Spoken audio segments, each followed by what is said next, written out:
Welcome back to the Foundry by Forge College. Grab your hard hats and unroll those schematics because today we are playing the role of master engineers. I'm your host, and in this explainer, we're drafting the blueprints for an absolutely uncrashable, battle-tested hybrid API. Specifically, we are diving into scalability principles and patterns for APIs, which is exactly what you need when connecting Web2 systems to Solana-based services. Okay, let's just dive right into this. So, if you were with us for the previous lesson, Foundations of Decentralized Identity for NFTs, you know we built this beautiful, secure system for verifying user identity. But let me paint a picture for you.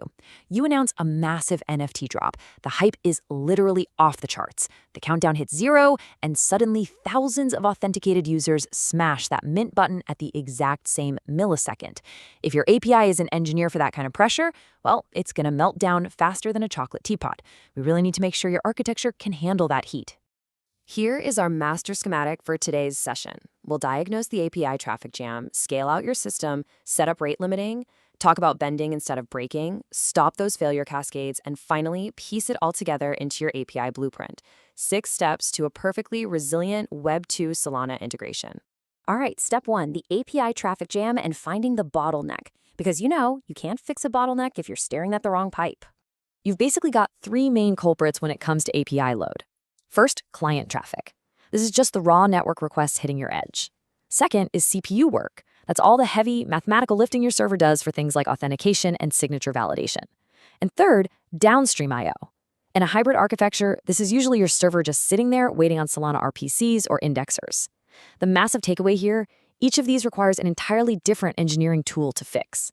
I mean, you absolutely cannot solve a downstream RPC delay by throwing more CPU at it. It just doesn't work. Moving right along to part 2, scaling out your system with horizontal scaling. Let's look at your very first line of defense when that CPU work starts going crazy. Think of horizontal scaling like a crowded highway. Instead of trying to build one massive, super fast lane, which by the way is called vertical scaling, we just pave more lanes. By adding more API instances behind a load balancer, we can process thousands of those token verifications simultaneously. The traffic gets distributed perfectly, and all that heavy CPU lifting is shared across multiple workers. But here's the catch, and it's a big one. This only works if your API instances are completely stateless. Basically, your API needs to have the memory of a goldfish. It has to forget everything between requests. Any shared memory, like session caches or rate limits, has to be pushed out to external data stores like Redis, or shoved into durable background queues. If your API instances try to remember things locally, well, your load balancer is going to route a user to a new instance, and the system won't have a clue who they are. Keep it stateless. All right, section 3, rate limiting traffic and layering defenses.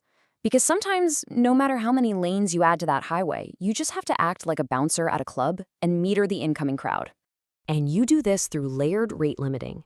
You can't just slap a single speed limit on everything. Actually, scratch that, you could, but it's a terrible idea. You need per IP limits for basic network fairness to stop raw spam. Then you layer on per token limits tied to client identity, so one super aggressive authenticated user doesn't ruin the party for everyone else. Finally, and this is crucial for Web3, you need per endpoint limits. Expensive Solana on-chain queries need much stricter limits than just a simple read-only account query. We dive a lot deeper into things like distributed leaky bucket algorithms in some of our other Forge College programs, but for now, just remember to match the limit to the cost of the resource. Section 4, bending, not breaking, graceful degradation. This is where you really adopt the true master engineer's mindset. Because, listen, a partial failure is infinitely better than a total catastrophe. We call this graceful degradation. Imagine your VIP Solana indexer suddenly goes down. A poorly designed API will just panic and crash the entire application. But a beautifully engineered API? It gracefully degrades. It keeps the main application running, but maybe it just disables that one specific feature and returns a polite, explicit, temporarily unavailable message to the client. The core system survives. To pull this off, you have to ruthlessly divide your endpoints into 2 distinct categories. Critical endpoints, like anything modifying user funds, have to prioritize correctness. If the dependency is down, reject the request, period. Do not guess. But on the flip side, best effort endpoints, like displaying a user's transaction history or some dashboard analytics, those prioritize availability. It is perfectly fine to serve stale, cached data if the upstream provider is lagging. Knowing exactly when to reject and when to serve stale data is really the hallmark of a resilient API. Which brings us to Section 5, stopping cascades with the circuit breaker. What happens when a downstream dependency isn't just slow, but it's actively dragging your whole system down with it? Well, you need a circuit breaker. And I mean this exactly like the physical electrical fuses in your house. If a specific Solana RPC node starts timing out, your API instances are going to start queuing up requests, just waiting for answers that are never ever coming. Eventually, all your worker threads get locked up and your API dies. A circuit breaker monitors those error rates and latencies. When they spike, the breaker trips and instantly cuts the connection, failing fast so the rest of your system can actually keep breathing. So here is the life cycle of a circuit breaker in action. Step 1, the downstream service hits the failure threshold. Step 2, the circuit opens, instantly blocking all outbound calls to that specific service. Step 3, it waits. It just sits there for a predefined cooldown window. But here is the absolute genius part, Step 4. It doesn't just suddenly throw the floodgates back open. It enters a half-open state, gently sending a single probe request to test the waters. If the probe succeeds, it resets and lets the traffic flow. If it fails, the circuit stays broken. It's an automatic self-healing mechanism. All right, final section. Number 6, your API blueprint and scaling workflow. It's time to take all these cool theoretical diagrams and turn them into a practical, step-by-step workflow for production. Let's turn abstract concepts into raw engineering calculations using something called Little's Law. You start by measuring your baseline. You take your requests per second, your RPS, and you multiply it by your latency. That incredibly simple calculation gives you the exact concurrency you need to handle the load. From there, you divide by how much a single instance can handle, and boom, you have the exact number of server instances you need to provision. You aren't guessing anymore, you are engineering. So here is your definitive 5-step API scaling master checklist. 1. Measure your baseline metrics. 2. Model your throughput and calculate the headroom you're going to need. 3.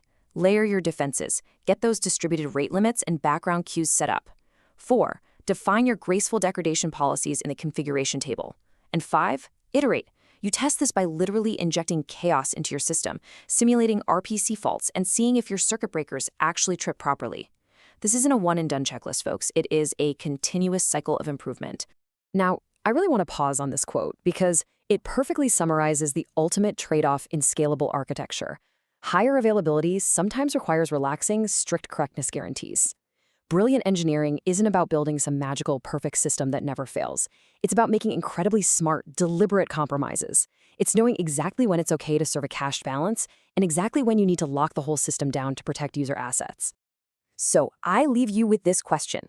Are your APIs ready to bend? Or are they going to shatter under the next massive Web3 traffic spike?